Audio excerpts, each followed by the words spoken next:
마가복음 15장 33절에서 34절 말씀입니다.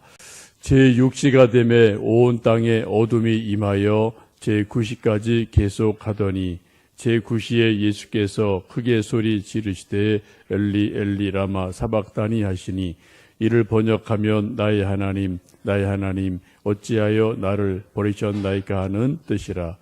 곁에 섰던 자중에 어떤 이들이 듣고 이르되 보라 엘리야를 부른다 하고 한 사람이 달려가서 해면에 신 포도주를 적시어 갈대에 꿰어 마시게 하고자 이르되 가만두라 엘리야가 와서 그를 내려주나 보자 하더라. 아멘. 예수님 십자가 달려 고통을 당하시는 동안에 오늘 성경 말씀 보시면은 제6시부터 온 땅에 어둠이 임하여 9시까지 계속되었다라고 말씀합니다. 이 6시부터 9시를 우리 한국식으로 말하면 12시부터 오후 3시가 됩니다.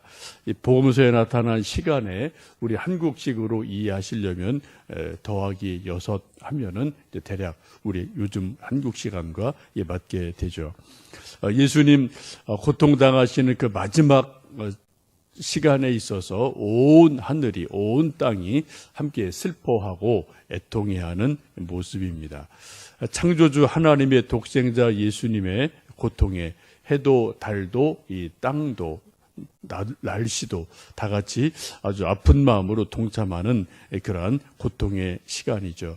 성경에 보면은 고통을 여러 가지로 말씀하는데 우리 육체적인 고통이 있고 마음의 고통이 있고 감정의 고통이 있고 인간관계의 고통이 있고 영혼의 영적인 고통도 있음을 말합니다. 또 나가서 피조물도 고통한다라고 로마서에서 사도 바울이 말씀을 합니다. 지금 예수님이 고통당하신 이 시간에 이 땅에 있는 모든 것들이 같이 고통을 당하며 그 아픔에 동참하는 모습을 말씀 속에서 봅니다. 이 말씀 가운데, 이 고통 가운데 예수님이 한마디 절규하는 말씀이 바로 우리가 잘 아는 엘리 엘리 라마 사박단이라는 말씀이죠. 우리 34절 말씀 같이 읽습니다. 제9시에 예수께서 크게 소리 지르시되 엘리 엘리 라마 사박단이 하시니 이를 번역하면 나의 하나님 어찌하여 나를 버리셨나이까 하는 뜻이라. 라고 지금 그 마지막 정점에 제9시가 되어 막 돌아가시기 직전에 십자가상에서 가상 칠언하시는데 그 중에 네 번째 말씀이 34절 말씀입니다. 엘리 엘리 라마 사박다니 하면서 나의 하나님 어찌하여 나를 버리시나이까 라고 고통의 절규를 하십니다. 언뜻 보면 이 절규는 하나님에 대한 섭섭함처럼 들리고 원망처럼 들립니다. 그러나 이 절규 속에는 깊은 영적인 뜻이 있습니다.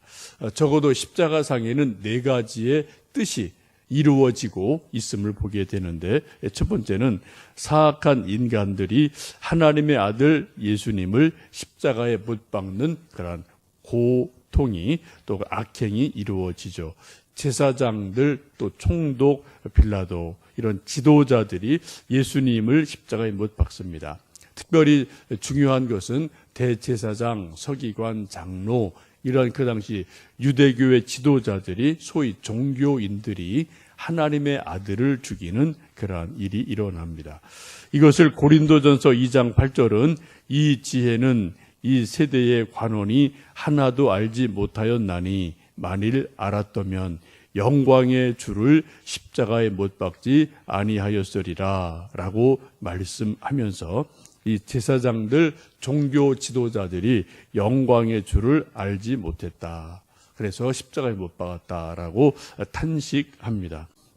두 번째는 십자가상에는 이제 창세기 3장에 뱀도 등장을 하게 되는데 하나님께서 아담에게 말씀하시기를 그렇게 선악과를 따먹은 후에 이제 또 여러 가지 징벌을 주시면서 그런 말씀하죠. 뱀은 여인의 후손의 발 뒤꿈치를 상하게 할 것이요 여인의 후손은 뱀의 머리를 상하게 할 것이니라 라는 말씀을 하시는데, 이 말씀이 십자가상에서 또 부활하심으로 이루어집니다. 십자가상에서 세 번째 예수님 하신 일은 우리 온 인류의 죄를 대속하시는 거죠. 가장 중요한 것이 바로 이거죠. 우리 스스로 우리의 몸값을, 죄값을 지불할 능력이 없는데, 힘이 없는데, 예수님께서 십자가 달려 돌아가심으로 나의 죄값을, 온 인류의 죄값을 대속해 기꺼이 죽으시는 시간이 바로 이 시간입니다. 또 성부 하나님 편에서 보실 때는 네 번째로 우리 인간의 죄를 어린 양 예수님에게 대신 전가시키면서, 그리고 하나님이 그 순간 하나님께서 얼굴을 돌리시는, 침묵하시는 그러한 시간으로 볼 수 있습니다. 하나님께서 우리 인간의 죄를 심판하실 때는 맹렬한 진노로 인간의 죄를 심판하시는 것으로 성경은 말씀하죠. 소돔 고모라도 하나님께서 맹렬한 진노로 유황불로 또 사해 같은 그러한 모습으로 징벌을 하시고, 노아 홍수를 보셔도 그렇게 징벌하시는, 홍수로 쓸어버리는 그러한 일들이 일어납니다. 하나님께서 인간의 죄를 어느 정도까지 참으실 때가 있지만, 그 심판이 일단 이루어지면은 하나님은 자비를 일단 거두어 들이시고 추상 같은 맹렬한 그러한 심판을 허락하시는 일을 성경에서 봅니다. 바로 이 순간도 그런 순간으로 보시면 되겠습니다. 하나님께서 공의의 하나님이시기 때문에 사랑을 베푸실 때는 용서와 무한한 사랑을 베푸시지만, 또 하나님의 공의로운 법을 이루실 때는, 그때는 눈을 질끈 감으시면서 하나님께서는 또 징벌을 내리시는 그러한 순간이 있습니다. 그래서 우리가 예수님을 생각할 때 세상 죄를 지고 가는 하나님의 어린 양이다라는 세례 요한의 말씀을 이 말씀 속에서 보게 됩니다. 우리가 생각할 때 부모님들도 그런 것이 있지 않나요? 자녀들이 큰 잘못을 저질렀을 때 용서하고 사랑하지만 어느 순간 그들에게 교훈을 주고 뭔가 좀 채찍질할 순간이 결정적일 때 있을 때는 사랑의 손을 뒤로 두고, 뒤로 거두고 숨기고, 그리고 채찍을 들어서 또 이제 회초리를 들어서 아이들에게 호되게 또 채찍질하고 여러 가지 경계하는 것처럼, 하나님께서 이 순간에 두 눈을 감으시고 얼굴을 외면하시고 예수님께서 십자가 달려 돌아가시는 것을 침묵 가운데 지켜보십니다.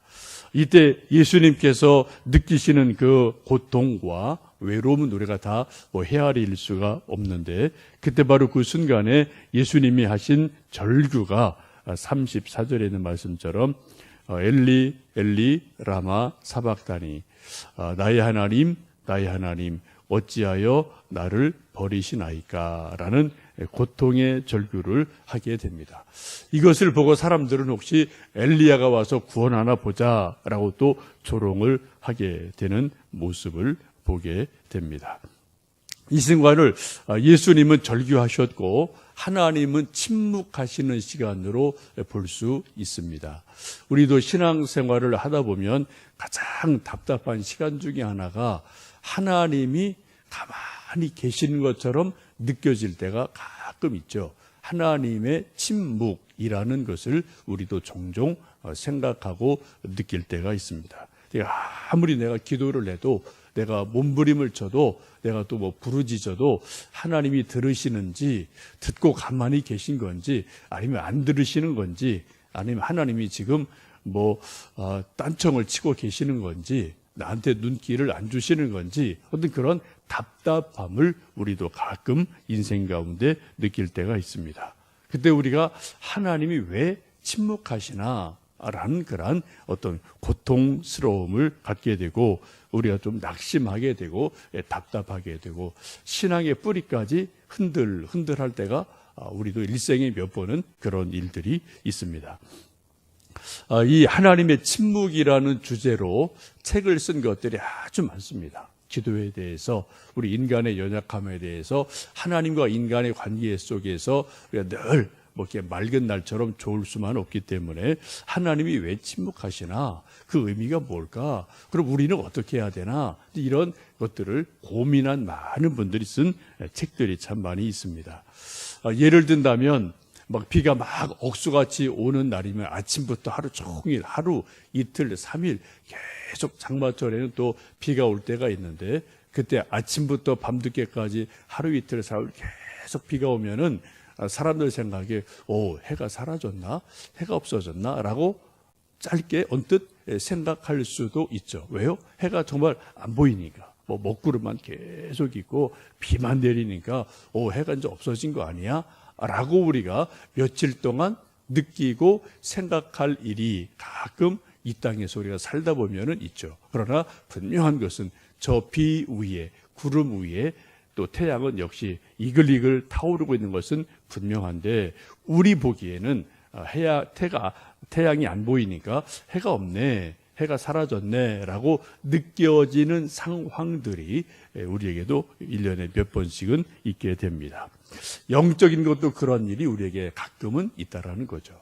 우리가 느낄 때 어떤 상황적으로 내 연약함 때문에 하나님이 계시면 왜 이러지? 라는 어떤 깊은 고뇌 혹은 하나님이 왜 내 기도를 안 들어주실까라는 어떤 그런 답답함, 우리 인간의 기다림의 한계, 이런 것들이 종종 우리에게 있게 되고 우리는 그것을 하나님의 침묵이라고 흔히 이야기를 합니다. 어제 저녁에도 이제 그 관련된 책을 조금 좀 오랜만에 잠깐 좀 읽었는데, 이제 여러 가지 이제 경우들을, 사례들을 그 책을 쓴 분이 뭐 이런저런 이제 하고 자기 경험도 이제 그런 이야기를 좀 많이 써놓은 것을 이리저리 잠깐 보면서 좀 저도 생각을 해보았습니다. 그 책에서 한 가지 내리는 결론은 그거예요. 하나님의 침묵은 인간적으로 보면은 단순하게 말하면 사람의 시간표와 하나님의 시간표가 다르다. 우리는 하루 24시간이라는 시간 속에서 뭐 매일 살아가요. 1년 365일. 우리 요거를 절대로 벗어날 수 없죠. 뭐 저나 여러분이나 뭐 대통령도 뭐 누구도 하여튼 학생도 사장도 누구도 1년은 365일, 1년 1월 1일, 12월 31일 이 안에서 우리 뭔가를 결정을 해야 되고 뭔가를 일을 해야 되고 뭔가 매듭을 짓고 하는 일들이 우리는 각자 개인적으로 있고 가정적으로 있고 회사도 있고 대통령도 있고, 대통령도 뭐 미국에 4년, 우리나라 5년, 이 안에만 가도 안 되면 그 다음에는 뭐 안 되는 거고, 그죠? 뭐 실패한 사람이 되고 이런 게 있으니까 모든 사람은 시간의 싸움이라고 볼 수밖에 없습니다. 근데 하나님은 어때요? 하나님은 영원한 하나님이셔서 우리가 생각하는 것처럼 하루 24시간, 1년 365일 이것을 훌쩍 넘어서 하나님의 경영, 하나님의 이끄심, 하나님의 섭리 이런 것들이 있기 때문에 우리가 하나님의 시간표와 인간의 시간 속에서 우리는 늘 갈등할 때 있고 초조할 수밖에 없다. 그러나 결국은 합력해서 선을 이루신다. 더 좋은 것을 이루신다. 라는 그런 결론에 우리가 도달하게 됩니다. 책에 이제 어제 제가 잠깐 보았던 책도 결론은 이제 그런 결론을 내리고 있습니다. 우리의 시간표와 하나님의 시간표는 같을 때도 있지만 어떤 경우는 다르게 보일 때가 있다. 그러나 결국은 합력해서 선을 이룬다. 그러므로 우리가 하나님이 침묵하신다라고 느껴질 때도 우리는 믿음으로 끊임없이 꾸준히 기도해야만 된다라고 이제 말씀하면서 우리가 잘 아는 말씀처럼 로마서 8장에 보시면 우리가 알거니와 하나님을 사랑하는 자, 곧 그의 뜻대로 부르심을 입은 자들에게는 모든 것이 합력해서 선을 이루느니라 라는 말씀을 붙들고 끝까지 믿음으로 기도하면 하나님의 시간 속에서 하나님의 열매를 주시는 것을 우리가 경험한다라는 그런 결론을 내리는 것을 어제 보며 또 동감을 하게 됩니다. 혹시 여러분 요즘 기도를 해도 왜 이렇게 답답한가, 뭐가 이렇게 일이 안 되나, 뭐 이런 일들이 뭐 우리가 신앙생활 하다 보면은 종종 있어요.